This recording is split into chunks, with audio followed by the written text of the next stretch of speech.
Hai, Desi di sini.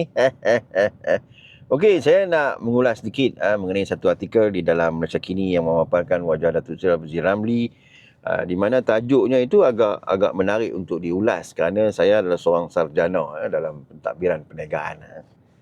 Itu kepakaran saya lah. Okey. Jadi apabila tajuk yang ditulis oleh Malaysia Kini, Rafizi beri amaran risiko kerjasama Madani Mart dengan Kementerian Jualan Rahmah. Wow, sungguh kritis lah. Itu yang saya kata tadi tu kan. Saudara Rafizi Ramli dia dapat mengupas apabila diwujudkan Yayasan Madani, diwujudkan Madani Mart, Jualan Rahmah dan KPDN.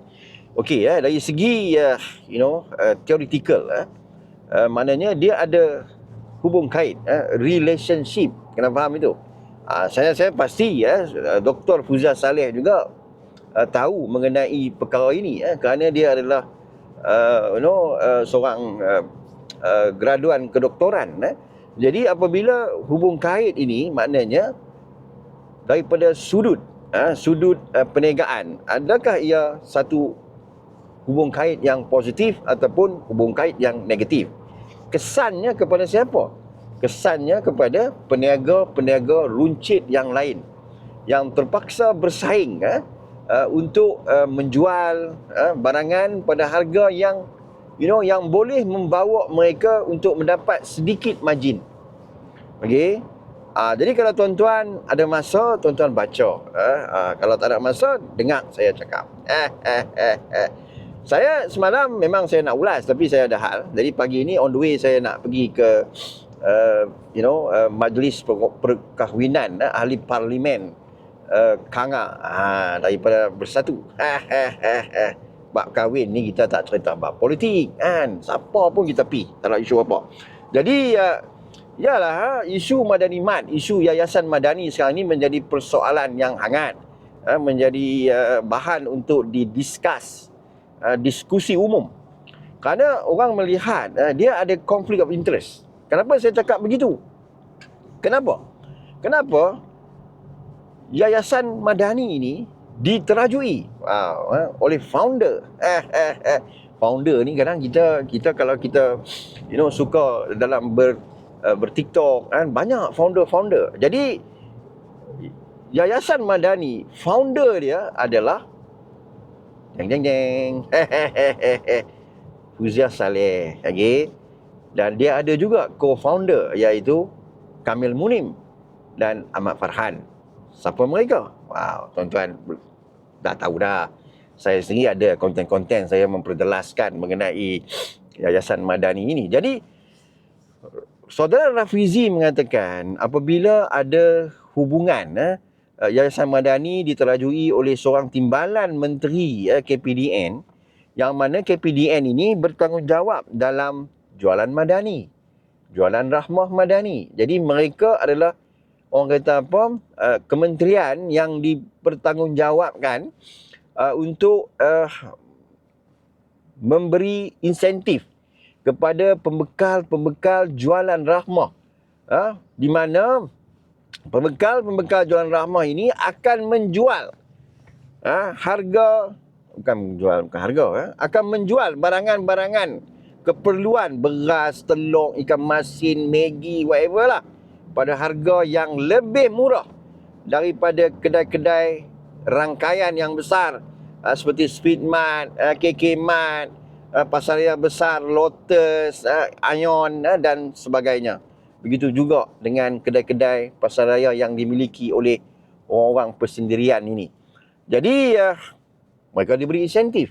Sebab itu saya melihat beria-ria orang nak menjadi pembekal jualan rahmah, dan saya difahamkan majoriti pembekal jualan rahmah ini daripada orang PKR. Di Perlis ada seorang MPP menjadi pembekal jualan rahmah. Di Kedah ada seorang sahabat saya, dia juga menjadi orang PKR, menjadi pembekal jualan rahmah. Kerana bagi saya pembekal jualan rahmah ini beruntung, tuan-tuan. Dia beruntung kerana apa? Kerana mereka tidak perlu menyediakan satu kedai, satu pasaraya.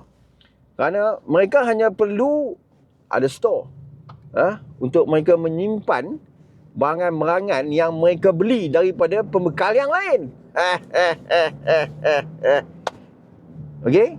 Selepas itu, mereka akan membuat jualan rahmah di kawasan-kawasan yang diperlukan, ataupun event-event kerajaan, ataupun event-event kampung, buat di setiap kampung. Kerana apa? Kerajaan akan memberi insentif kepada pembekal tersebut. Wow, terbaik tuan-tuan. Ini satu model perniagaan yang bagi saya cukup hebat. Cukup hebat. Jadi, apabila Datuk Seri Rafizi Ramli mengatakan yang Yayasan Madani ni dia membuka cawangan. Ada satu cawangan pertama, Sab-Sab Sui sekarang dah buka di Kuantan. Dan dikabarkan akan ada lagi 600 lebih cawangan balai nikmat di Malaysia, yang mana Fuzia Saleh mengatakan, saya tak kopi kedai rakyat satu Malaysia kerana modelnya berbeza. Wow, sarjana kedoktoran dia cakap pasal model. Kalau cakap dekat orang biasa tu, orang biasa boleh terbaik kan. Tapi kalau cakap dekat sarjana kedoktoran, doktor falsafah ni cakap bab model, kami kena tengok dulu kan. Jadi dia cakap modelnya tak sama. Kerana Yayasan Madani tak ambil duit kerajaan. Wow. Krim duit kerajaan. Fuzia Saleh. Kalau Fuzia Saleh membaca apa yang Datuk Seri Rafizi tulis itu, saya rasa boleh ambil kedoktoran itu, simpan dalam almari lah. Okey. Modelnya sama. Okey. Macam saudara Rafizi Ramli bercakap, okey. Dia cakap begini, kalau pembekal jualan rahmah membekal kembali kepada Madani Mat, maknanya itu apa? Itu apa? Bukankah itu duit kerajaan? Insentif kerajaan itu adalah duit kerajaan. Kan yang saya katakan, orang cerita kat orang kampung percayalah. Saya tak salahkan mereka. Sebab itu kita memerlukan orang-orang seperti Datuk Seri Rafizi Ramli untuk memperjelaskan, untuk menerangkan. Ini yang kelebihan yang ada pada Datuk Seri Rafizi Ramli. Yang lain itu, ialah sembang gajah boleh terbang. Ini yang saya kata. Jadi apa yang saya melihat di sini, memang betul apa yang Datuk Seri Rafizi Ramli cakap. Tidak ada keadilan kepada peniaga-peniaga runcit yang lain. Kerana mereka tidak mendapat mendapat insentif. Sekarang kita pergi di kampung-kampung, di Felda, tuan-tuan, ada satu kedai yang daripada turun-temurun. Patutnya kalau turun-temurun ni, mereka dah membuka pasaraya yang besar. Tetapi kedai mereka setakat itu saja. Kerana mereka ada kekangan modal, tetapi bolehlah mereka dapat menyara kehidupan mereka, hantar anak mereka pergi universiti. Tetapi apa yang dibuat oleh Yayasan Madani Mat, sekiranya pembekal jualan rahmah, bekal kepada Madani Mat, bagi saya tidak adil. Kerana sepatutnya, saya dah cakap banyak kali, maknanya dalam memberi keuntungan kepada rakyat, pada masa yang sama, pembekal jualan rahmah ini sebenarnya diberikan kepada peruncit-peruncit Bumiputera, yang ada kedai di Jitera, di Kampung Kelubi contoh. Tak pasal-pasal aku sebut Kampung Kelubi pula, kan. Yalah, di Felda di Fekra, beri mereka peruntukan. Okey, kami bagi you buat jualan rahmah barangan ini saja, kan. Pi kedai ni, ini pula. Ini saya melihat pembekal jualan rahmah ini, mereka tidak mempunyai overhead, tetapi mereka mendapat keuntungan yang luar biasa. Okey, jadi saya bersetuju dengan apa yang diperkatakan oleh Datuk Seri Rafizi Ramli. Dia seorang pakar ekonomi.